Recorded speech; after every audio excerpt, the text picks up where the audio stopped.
Assalamualaikum warahmatullahi wabarakatuh. Perkenalkan, nama saya Cindia. Saya dari kelas 11 IPA 3. Bismillahirrahmanirrahim. Alhamdulillahirabbil alamin.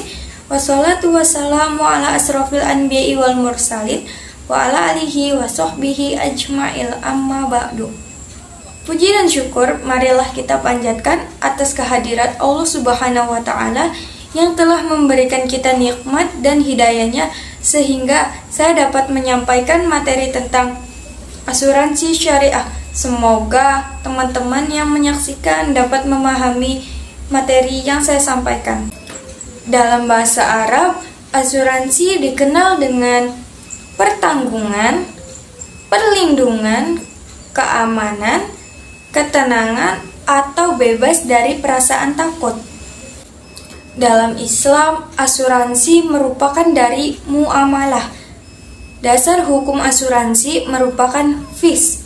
Islam adalah boleh atau zaid. Dengan suatu ketentuan, produk asuransi tersebut harus sesuai dengan ketentuan hukum Islam. Pada umumnya, para ulama berpendapat asuransi yang berdasarkan syariah diperbolehkan dan asuransi konvensional haram hukumnya. Asuransi dalam ajaran Islam merupakan salah satu upaya seorang muslim yang didasarkan nilai tauhid. Setiap manusia menyadari bahwa sesungguhnya setiap jiwa tidak memiliki daya apapun ketika menerima musibah dari Allah Subhanahu wa taala, baik berupa kematian, kecelakaan, bencana alam, maupun takdir buruk yang lainnya. Untuk menanggapi berbagai musibah tersebut, ada beberapa cara untuk menanggapinya. Yang pertama, penanggungnya sendiri. Yang kedua, pengalihan risiko ke pihak lain. Yang ketiga, pengolahannya bersama-sama. Dalam ajaran Islam, musibah bukanlah permasalahan individual, melainkan masalah kelompok. Walaupun musibah ini hanya menimpa individu tertentu. Apalagi jika musibah ini mengenai masyarakat luas, seperti gempa bumi atau banjir. Berdasarkan ajaran inilah tujuan asuransi sangat sesuai dengan semangat ajaran tersebut. Adapun perbedaan asuransi syariah dan asuransi konvensional. Prinsip asuransi syariah tersebut berbeda dengan yang berlaku di sistem asuransi konvensional yang menggunakan prinsip transfer resiko.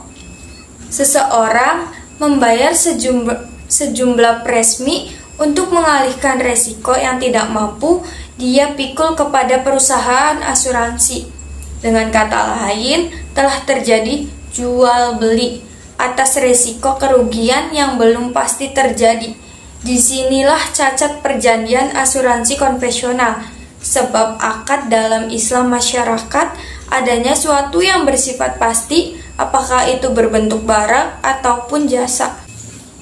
Perbedaan yang lain pada asuransi konvensional dikenal dana hangus, di mana peserta tidak dapat melanjutkan pembayaran premi ketika mengundurkan diri sebelum masa jatuh tempo. Dalam konsep asuransi syariah, mekanismenya tidak mengenal dana hangus. Peserta yang baru masuk sekalipun satu dan lain hanya ingin mengundurkan diri, dana atau premi yang sebelumnya sudah dibayarkan dapat diambil kembali. Apabila sebagian kecil dana atau preminya sudah diniatkan untuk tabaruk sumbangan, maka tidak dapat diambil lagi. Setidaknya ada manfaat yang bisa diambil kaum muslimin dengan terlibat dalam asuransi syariah. Manfaat yang diambil diantaranya bisa menjadi alternatif perlindungan yang sesuai dengan hukum Islam.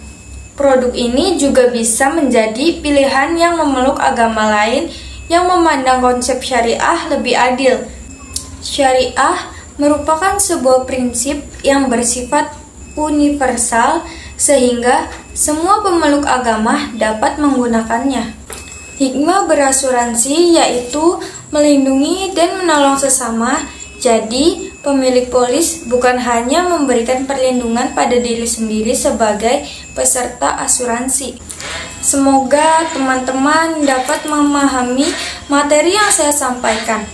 Dari materi yang sudah saya sampaikan, kita dapat simpulkan bahwa asuransi syariah merupakan usaha tolong-menolong dan saling melindungi antar sesama umat manusia dengan cara menghibahkan sejumlah dana ke dalam bentuk rekening, dana terbaru, atau dana kebijakan untuk tolong-menolong yang dapat dimanfaatkan atau diberikan salah satu dari kumpulan umat manusia yang mengalami suatu resiko tertentu dalam kehidupan ini, seperti kecelakaan, sakit, cacat, atau meninggal dunia.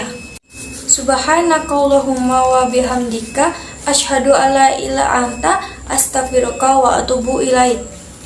Sekian penjelasan dari saya, semoga teman-teman dapat memahaminya. Bila ada salah kata, mohon dimaafkan. Saya ucapkan terima kasih. Billahi taufiq wal hidayah. Wassalamualaikum warahmatullahi wabarakatuh.